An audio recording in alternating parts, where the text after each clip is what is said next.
Halo pemirsa, berjumpa lagi dengan kami di One News Internasional TV One Newscom. Israel kembali dianggap melanggar kesepakatan gencatan senjata setelah melancarkan serangan udara pada Selasa malam di sejumlah wilayah Gaza, menurut Badan Pertahanan Sipil Palestina. Akibat serangan itu, sedikitnya 11 warga dilaporkan meninggal akibat serangan yang diperintahkan langsung oleh Perdana Menteri Benyamin Netanyahu. Informasi lainnya, Presiden Amerika Serikat Donald Trump menyatakan Hamas dapat dihancurkan dengan mudah melalui kekuatan militer. Namun pihaknya memilih jalur diplomasi karena telah ada kesepakatan damai Gaza. Selengkapnya hanya di One News Internasional.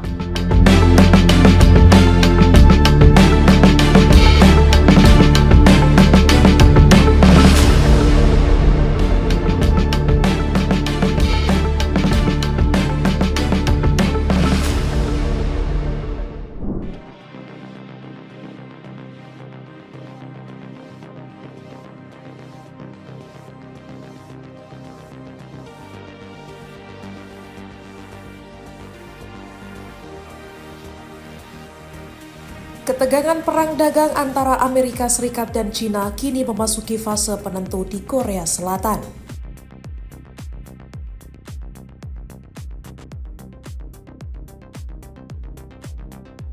Presiden Amerika Serikat Donald Trump tiba di Korea Selatan untuk bertemu Presiden China Xi Jinping dalam forum KTT APEC di Busan.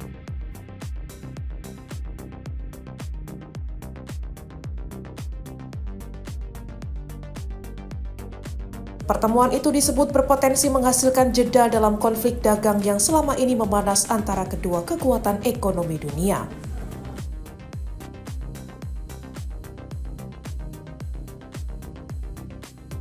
Meski begitu, kunjungan ini juga bisa memicu gelombang tarif baru apabila pembicaraan tidak mencapai kesepakatan. Lawatan Trump ke Asia ini merupakan rangkaian setelah menghadiri KTT ASEAN di Malaysia dan bertemu pemimpin Jepang sebelumnya.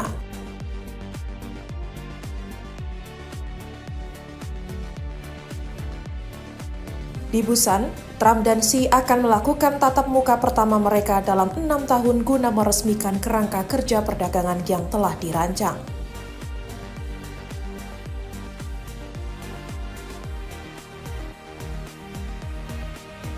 Pengamat menilai Amerika Serikat menginginkan kesepakatan cepat yang bisa dianggap sebagai kemenangan politik bagi Trump.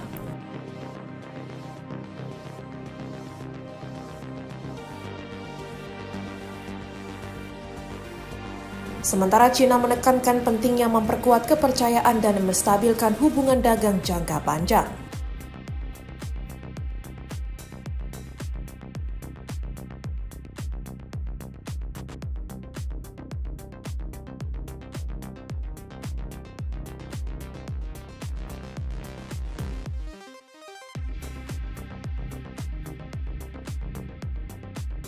Selain itu, Trump juga akan menemui Presiden Korea Selatan Lee Jae-myung untuk membahas isu tarif dan investasi yang masih buntu.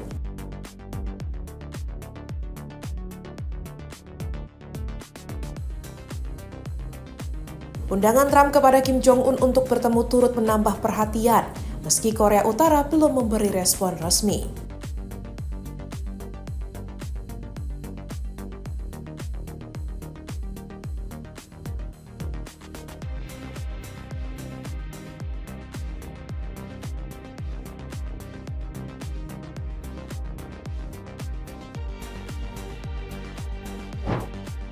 Treatment and many of the most common fertility drugs. Prices are down, oil is down $58 a barrel. We're gonna be hitting $2 for gasoline. I think we're gonna be at $2, and the previous administration they were at $4 and $5. They were going up much higher, and then they swung back into my things, but they didn't swing back properly. They were very, very late. They really blew it. We had it really going in the right direction. Presiden Amerika Serikat Donald Trump menyatakan Hamas dapat dihancurkan dengan mudah melalui kekuatan militer. Namun pihaknya memilih jalur diplomasi karena telah ada kesepakatan damai Gaza. Trump menegaskan Washington tidak ingin melancarkan operasi militer selama perjanjian dengan Hamas masih berjalan. Menurutnya, kelompok Hamas hanya bagian kecil dari persoalan yang lebih kompleks di Timur Tengah. Trump mengatakan fokus utama Amerika Serikat adalah menjaga stabilitas dan memastikan seluruh pihak mematuhi perjanjian yang sudah dibuat. Ia juga membela tindakan Israel atas serangan udara di Gaza yang menewaskan puluhan orang dan menyebutnya bukan pelanggaran gencatan senjata.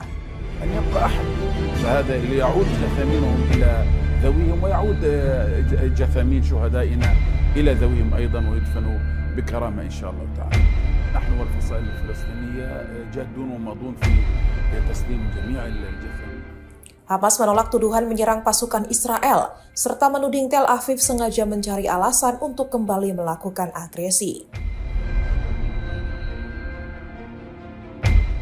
Kelompok itu mengecam serangan udara Israel sebagai pelanggaran nyata terhadap kesepakatan gencatan senjata.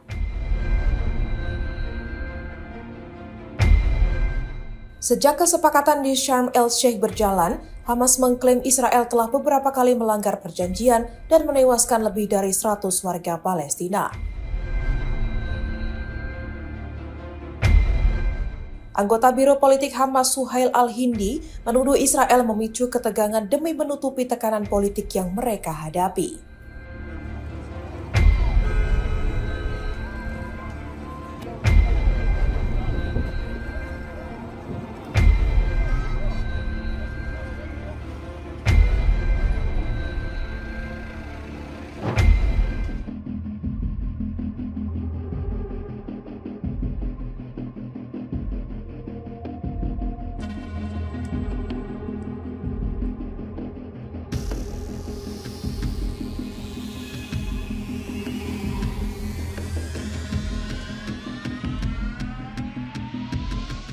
Israel kembali melancarkan serangan udara besar-besaran ke jalur Gaza pada Selasa 28 Oktober 2025 malam waktu setempat. Mereka menuduh kelompok Hamas melanggar perjanjian gencatan senjata yang dimediasi oleh Amerika Serikat. Dalam serangan tersebut dilaporkan 33 warga Palestina tewas dan menghancurkan sejumlah rumah, sekolah, serta kawasan pemukiman di kota Gaza, Bet Lahia, Al-Bureij, Nuseirat, dan Khan Yunis.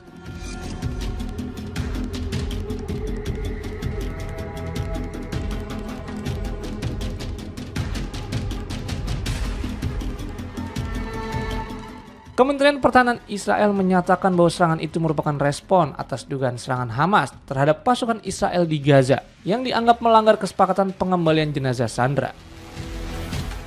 Pemerintah Israel menilai Hamas telah melampaui batas dengan menyerang tentaranya dan berjanji akan memberikan balasan tegas. Namun, Hamas membantah tuduhan tersebut. Mereka menegaskan masih berkomitmen terhadap gencatan senjata yang berlaku sejak 10 Oktober 2025.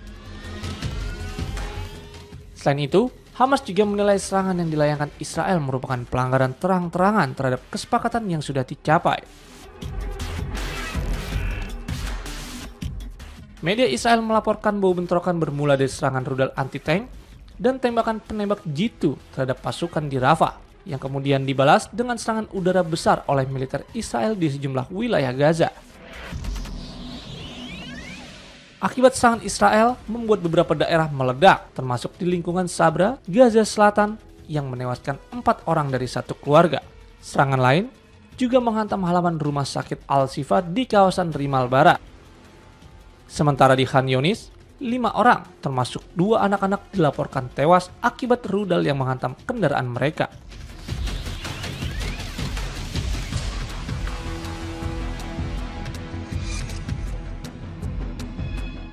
Meski situasi semakin tegang, Wakil Presiden Amerika Serikat, J.D. Vance, menyatakan bahwa gencatan senjata masih berlaku, meskipun diakui terdapat bentrokan kecil di sejumlah wilayah.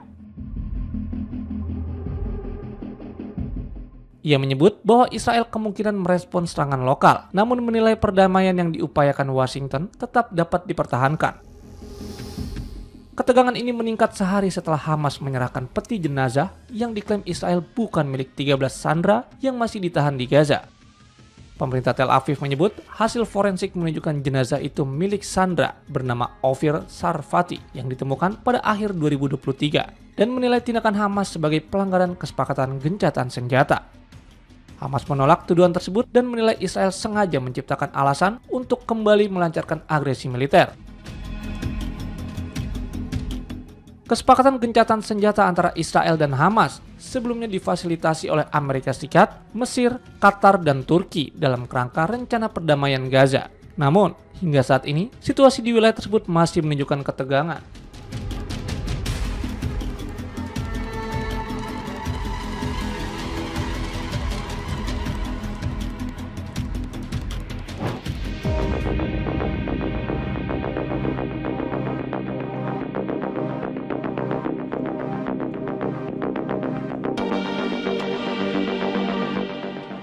Israel kembali dianggap melanggar kesepakatan gencatan senjata setelah melancarkan serangan udara pada Selasa malam di sejumlah wilayah Gaza, menurut Badan Pertahanan Sipil Palestina.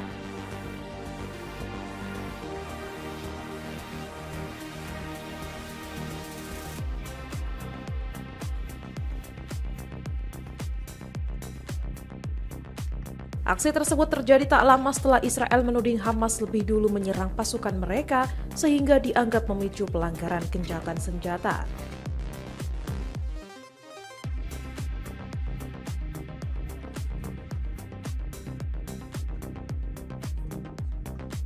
Sedikitnya 11 warga Gaza dilaporkan tewas akibat serangan yang diperintahkan langsung oleh Perdana Menteri Benjamin Netanyahu.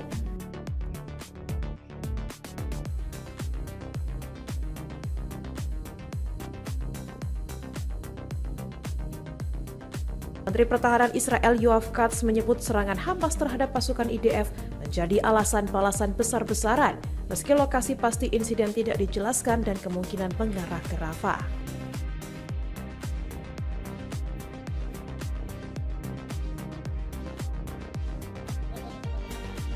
Hamas membantah tuduhan tersebut dan menyatakan para pejuangnya tidak terlibat dalam insiden penembakan di kawasan Rafah. Di sisi lain, Wakil Presiden Amerika Serikat J.D. Vance menegaskan bahwa gencatan senjata tetap diberlakukan meskipun terjadi beberapa bentrokan kecil di lapangan.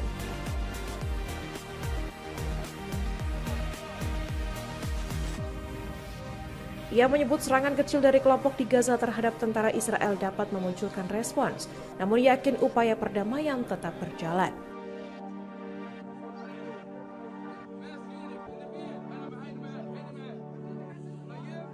Pihak kesehatan Gaza menginformasikan ada 3 serangan udara yang menghantam wilayah itu, termasuk di area belakang rumah sakit Al-Shifa yang menewaskan 5 orang dalam sebuah kendaraan.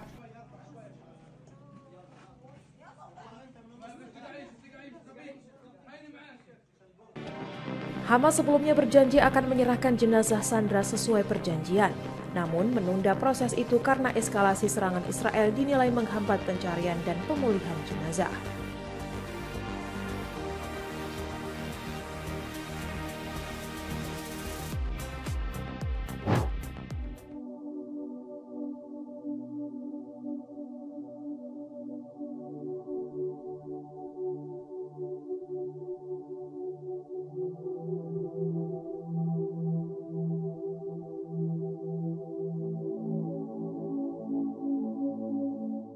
Kelompok militan Palestina, Hamas, dilaporkan menunda rencana penyerahan jenazah seorang sandera Israel. Penundaan ini terjadi disebabkan karena adanya pelanggaran terhadap kesepakatan gencatan senjata oleh pihak Tel Aviv. Hal ini disampaikan setelah pasukan Israel kembali melancarkan serangan di jalur Gaza yang menewaskan sejumlah warga Palestina. Sayap bersenjata Hamas Brigade Al-Qassam menyebut peningkatan serangan dari Israel telah menghambat proses pencarian dan penggalian jenazah, sehingga menunda pemulangan jenazah sandera tersebut. Rencananya, penyerahan jenazah akan dilakukan pada pukul 20.00 waktu setempat atau 18.00 GMT, sesuai kesepakatan gencatan senjata yang diberlakukan sejak 10 Oktober.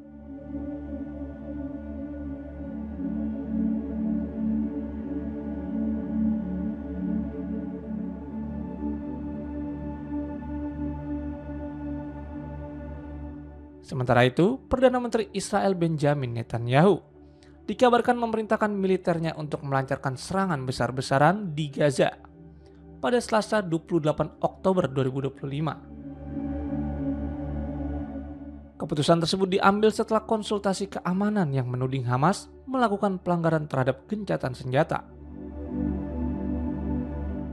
Laporan media lokal Israel, Kan, menyebut Netanyahu juga memutuskan memperluas wilayah yang berada di bawah kendali militer di Gaza. Selain itu, Netanyahu juga melakukan koordinasi dengan pejabat senior Amerika Serikat mengenai langkah tersebut. Eskalasi situasi dilaporkan meningkat setelah pasukan Israel diserang oleh penembak jitu dan peluru anti-tank di wilayah Rafah, selatan Israel. Hingga kini, kantor Perdana Menteri Israel belum memberikan tanggapan resmi terhadap laporan media yang menyebut adanya koordinasi dengan pihak Amerika Serikat dalam operasi militer terbaru di jalur Gaza.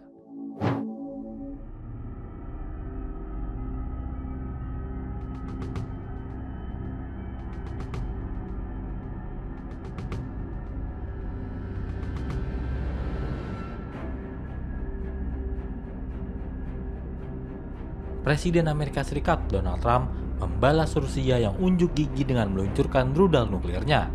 Trump mengatakan bahwa ia memiliki kapal selam nuklir yang diparkir di satu tempat dekat Rusia.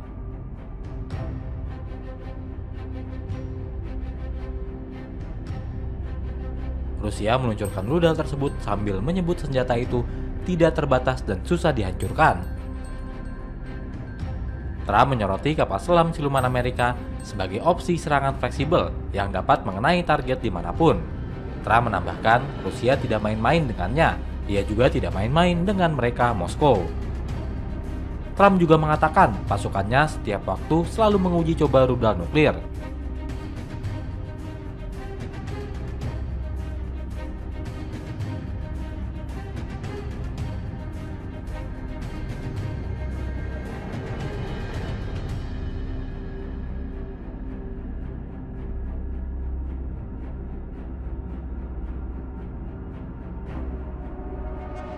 Sehari sebelumnya, Minggu 26 Oktober 2025, Kepala Staf Umum Rusia Valery Gerasimov mengatakan bahwa Moskow telah melakukan uji coba rudal jelajah bertenaga nuklir Burevestnik yang menempuh jarak 14.000 km.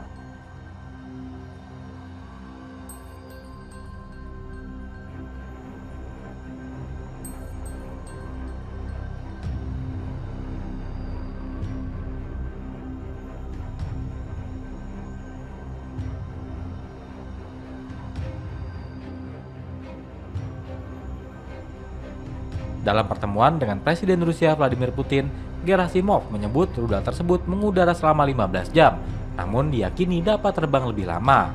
Ia menambahkan, rudal Burevestnik mampu menerobos sistem pertahanan udara, mengutip laporan kantor berita pemerintah TASS. Senjata ini digambarkan memiliki jangkauan terbang tak terbatas.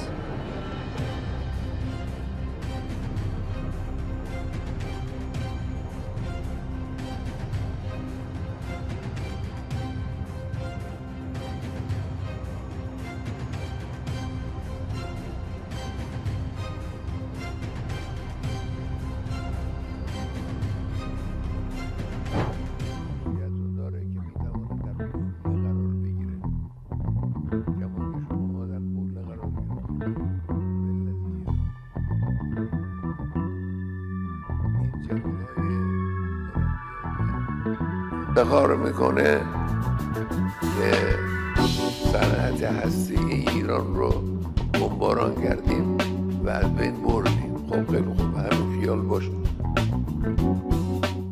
Kementerian Pertahanan Iran menyatakan kekuatan militernya kini semakin kuat, meskipun sebelumnya sempat terkena serangan Israel dan Amerika Serikat dalam perang 12 hari pada Juni lalu. Juru bicara Kemhan Iran Brigjen Reza Talehi menegaskan kemampuan alutsista dan pertahanan Iran meningkat setelah konflik tersebut berakhir. Ia juga menyebut Israel dan para sekutunya gagal mencapai tujuan strategisnya meski telah merencanakan operasi itu selama belasan tahun. Pemimpin tertinggi Iran Ayatollah Ali Khamenei sebelumnya juga menolak klaim Amerika Serikat yang merasa berhasil menghancurkan beberapa fasilitas nuklir Iran. Washington sempat menyatakan bahwa instalasi nuklir di Natanz, Fordow, dan Isfahan telah dilumpuhkan dalam serangan tersebut.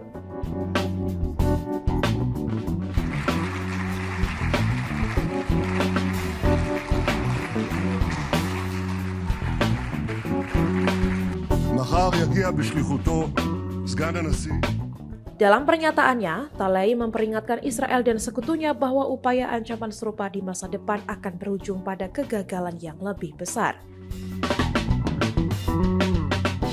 Menurutnya, kekuatan pertahanan Israel semakin menurun sementara pertahanan Iran terus berkembang pesat.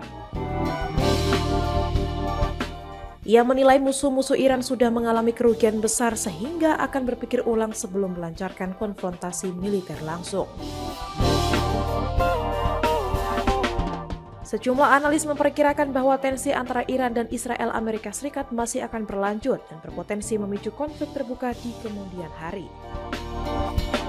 בעזה נותרו 16 חטופים חיילים, מהם 2 אזרחים זרים בתאילנד ובטנזניה ו14 חללים ישראלים. ספרו של קלאוזנר נכתב לפני הקמת המדינה.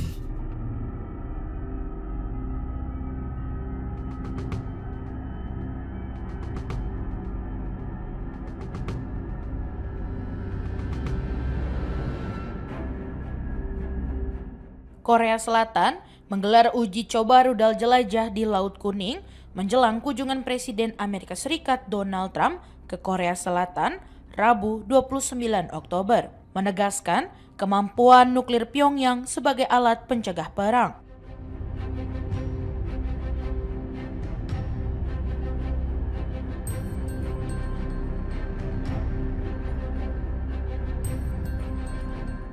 Uji coba yang dilakukan beberapa jam sebelum Trump mendarat di Korea Selatan dipantau oleh pejabat militer senior Park Jong-chon. Sementara, pemimpin Korea Utara Kim Jong-un tidak hadir secara langsung.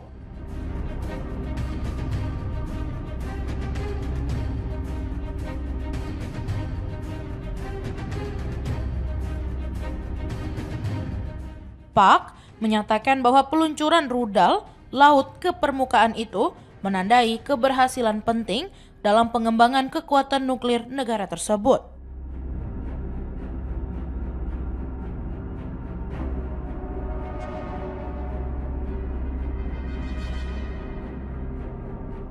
Kegiatan ini bertujuan menguji keandalan sarana ofensif strategis sekaligus mengirim pesan tegas kepada pihak lawan.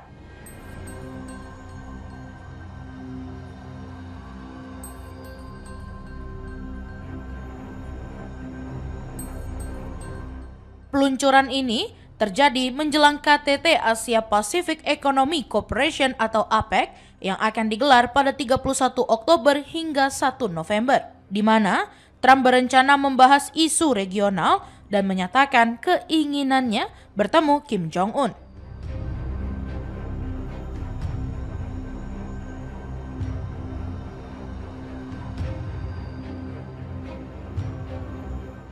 Sementara itu, Pyongyang membuka peluang perundingan hanya jika Amerika Serikat mencabut tuntutan penyerahan senjata nuklirnya.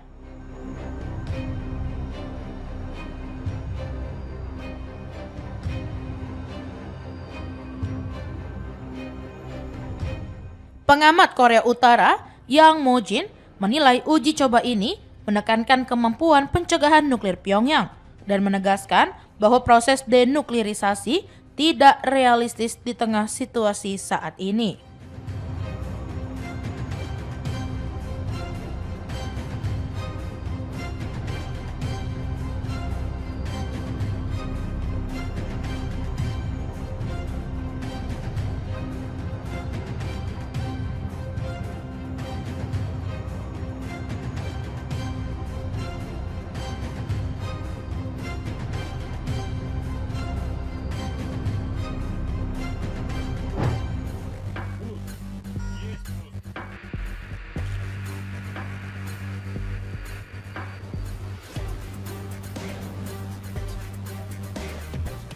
Menteri Pertahanan Belgia, Theo Franken, memberikan peringatan keras untuk Rusia. Ia mengatakan serangan rudal terhadap ibu kota Brussels akan memicu respons tegas dari aliansi militer NATO.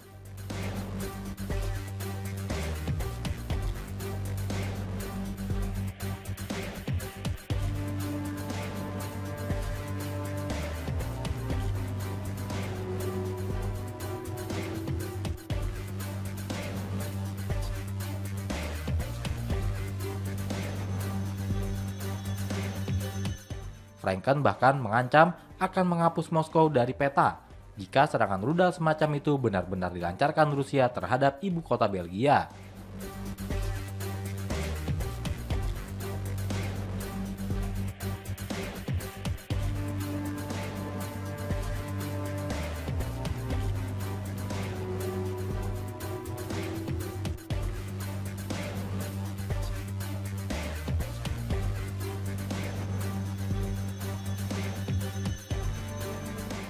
Ancaman tersebut seperti dilansir kantor berita Anadolu Agensi, Selasa 28 Oktober 2025 dilontarkan Franken dalam wawancara dengan harian lokal The Morgen.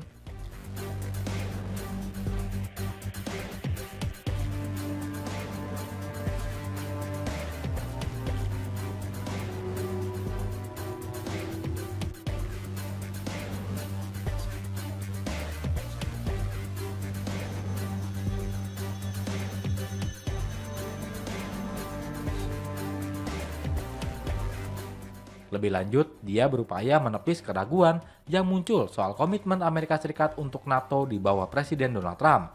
Namun demikian, Franken juga berupaya mengingatkan agar tidak meremehkan kemampuan militer Rusia. Ia menyebut Rusia telah meningkatkan kemampuan militer mereka.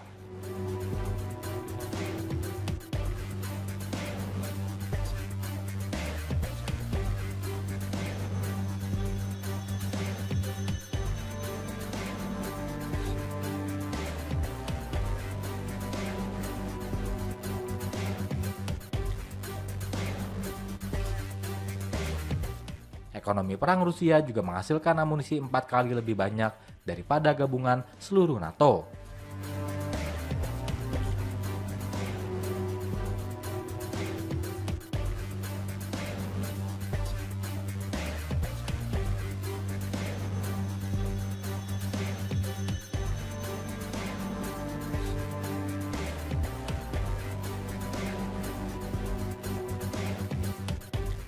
Dia juga menyoroti kesulitan yang dihadapi Rusia dalam perang di Ukraina. Karena Rusia disebut melawan seluruh negara barat, Ukraina bisa bertahan karena memakai amunisi uang dari NATO.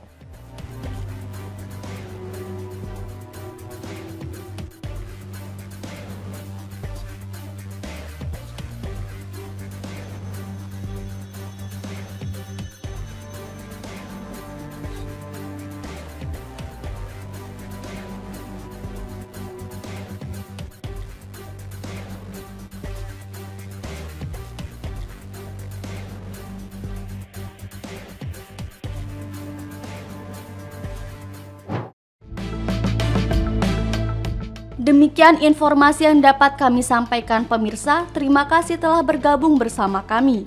Sampai jumpa di One News Internasional berikutnya setiap pukul 8 malam hanya di kanal YouTube TV One News.com.